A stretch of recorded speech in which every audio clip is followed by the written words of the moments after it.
If you studied psychology and you have absolutely no idea what you want to do with your degree or where you want to take it, industrial organizational psychology might be a really valuable field to go into or to pursue in the future. 5.5 years ago, I too was a very lost psychology student and had no idea what I wanted to pursue in terms of my career. So I'm here to let you know the 5 top pieces of advice that I would give to any aspiring psychology students looking to get into industrial organizational psychology. If you're new here, welcome to the channel. I'm Erika. I'm a workplace wellbeing assessment specialist. I've been in the field of organizational psychology for around a year now, and I've done my master's in organizational psychology a few years ago. And yeah, those are my credentials. That's all I really have to say. I'm also not a registered organizational psychologist, so I can't speak to that, but I will be able to speak to more of the student experience in terms of being a psychology student and really wanting to get into the field of organizational psychology. If you don't know what industrial organizational psychology is, you can check out my video over here that I made describing what IO Psych really is. All right, let's start with the first tip that I would give to any aspiring industrial organizational psychology student. The first tip that I would recommend if you're looking to study industrial organizational psychology as a master's degree or really get into the profession in general would be to hone in on your research skills and your statistical analysis skills.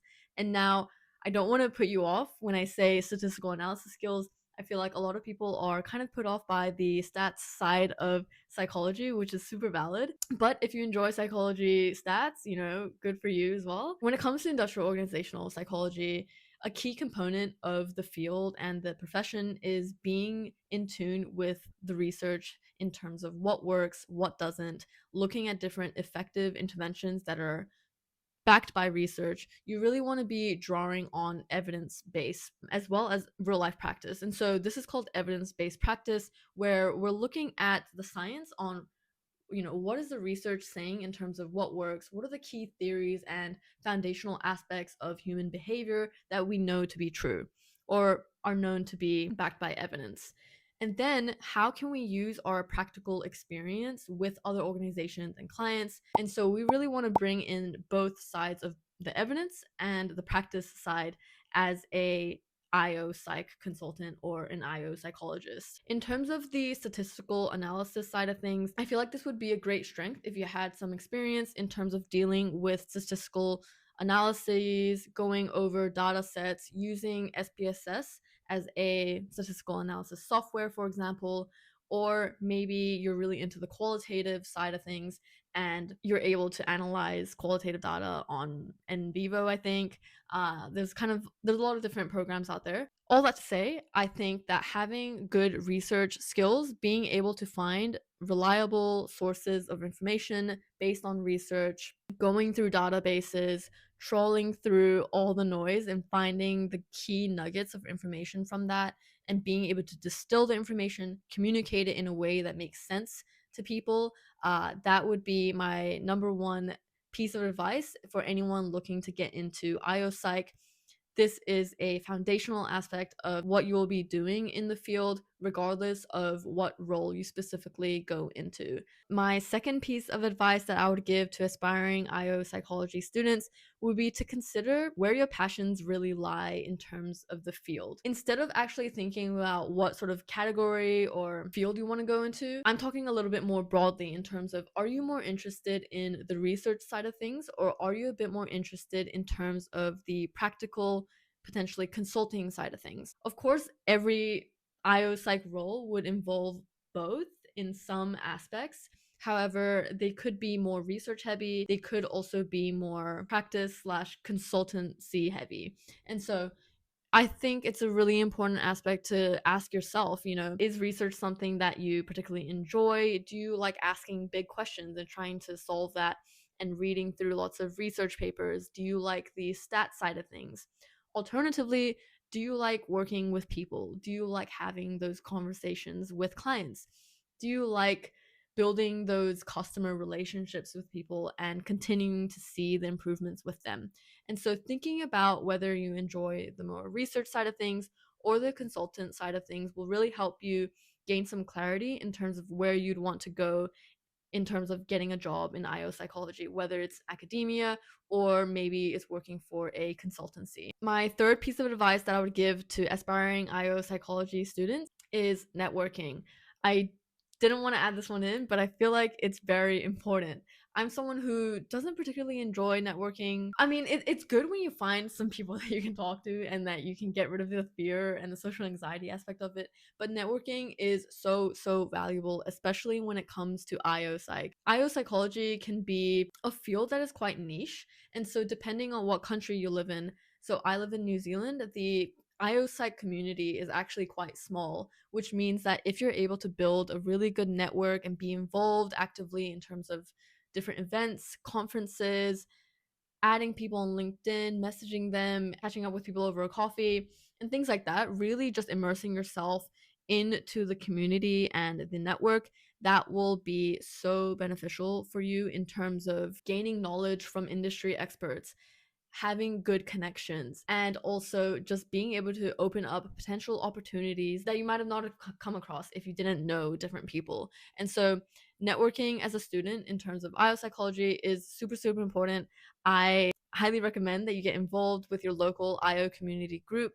It's very likely that there would be some sort of IO psychology group out there in your country. If not, I'll leave a couple of links below in the description on some different IO psychology groups that you can join or be a part of. I know that there's quite a few globally, and depending on what country as well, I'll pop down the different countries and the different groups available there for you. My fourth tip that I would give to any aspiring IO psychology student is to get hands-on experience.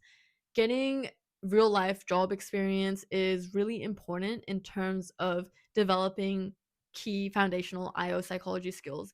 Like any job, you'd have to be really good at being able to communicate information accurately and concisely. Not only that, you have to be able to work with people in a collaborative manner. Of course, all of those are kind of given, but it would be a super good advantage if you were able to get some sort of HR experience, maybe an office administrative role, or maybe you can do some research or tutoring job while you're at university. And so, really, just trying to gain any sort of experience that you can while you're studying, ideally before you apply for your master's program, will really help develop some key skills for you, and will also you'll be able to draw on those skills into your career later on. Studying for a master's can be really stressful, but it's important to be able to manage your time effectively. Maybe your job might be part-time, it might be on a casual contract basis. Anything will be helpful in terms of developing your CV and your experience as well as your confidence. Last but not least, my fifth piece of advice that I would give to any aspiring IO psychology student is to be curious.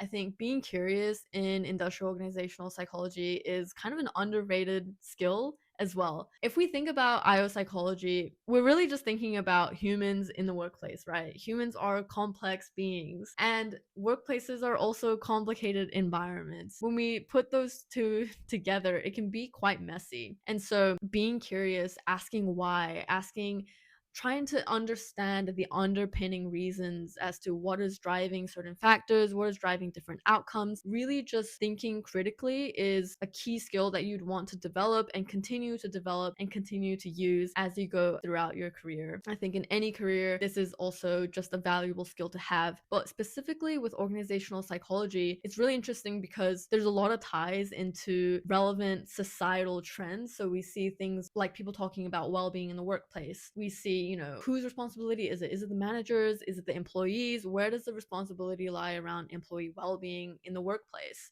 We see things around different legislation going on.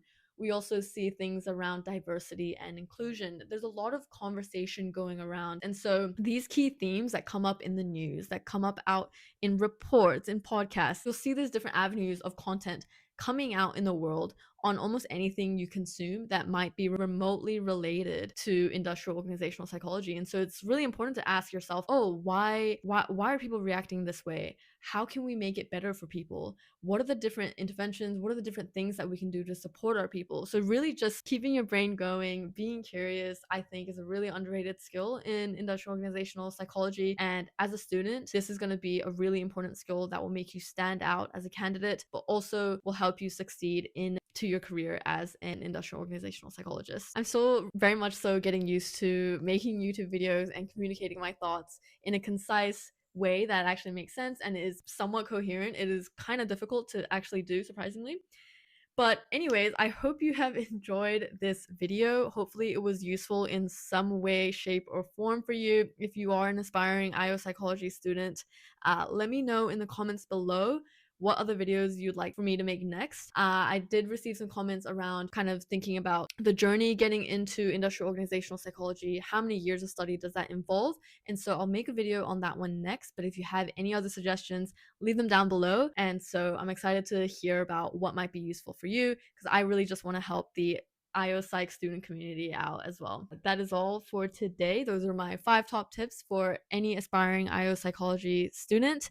And if you're a psych student at the moment, good luck. Hopefully this video was somewhat useful for you. And yeah, I'll see you in the next video. Bye.